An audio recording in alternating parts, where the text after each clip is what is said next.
हरि, तेरे इस दुराचरण पर कलंक है।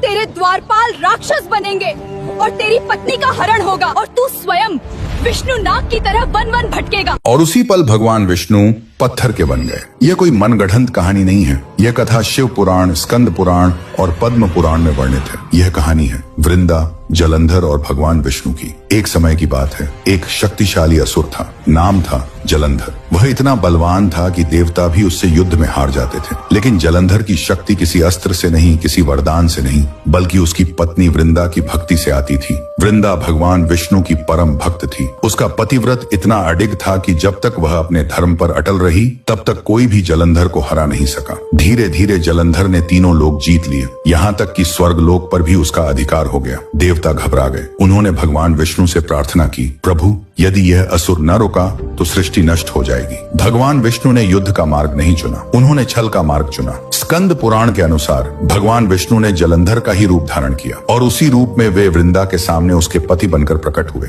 वृंदा उन्हें पहचान नहीं पाई। उसने सोचा यही मेरा पति है जो युद्ध से लौट आया है। कई दिनों तक वृंदा ने उस रूप में आए विष्णु की पूरी निष्ठा से सेवा की। कई दिन तक वृंदा ने विष्णु के साथ रहकर उनका मनोहर सेवा भाव किया, भोजन कराया, पूजा की और अपने धर्म का पूरा पालन किया। लेकिन एक दिन वृंदा को कुछ असामान्य लगा। तभी उसे सच्चाई का ज्ञान हुआ। जिसे वह अपना पति समझ रही थी, वह स्वयं भगवान विष्णु थे। उसका शरीर नहीं, उसका विश्वास टूट गया। पीड़ा और क्रोध में वृंदा बोली, हे हरि, तेरे इस दुराचरण पर कलंक है। तेरे द्वारपाल राक्षस बनेंगे और तेरी पत्नी का हरण होगा और तू स्वयं विष्णु नाग की तरह वन वन भटकेगा और इसी क्षण पत्थर का बन जाएगा। उसी क्षण भगवान विष्णु पत्थर बन गए। वे बन गए शालिग्राम शिला। स्कंद पुराण में लिखा है, गंडकी नदी के तट पर भगवान विष्णु पत्थर रूप में विराजमान हो गए और वृंदा तुलसी बन गई। ब्रह्म वैवर्त पुराण में तुलसी महात्म्य का विस्तार से वर्णन मिलता है। तभी से तुलसी के बिना विष्णु की पूजा अधूरी मानी जाती है। यह कथा हमें एक गहरा सत्य सिखाती है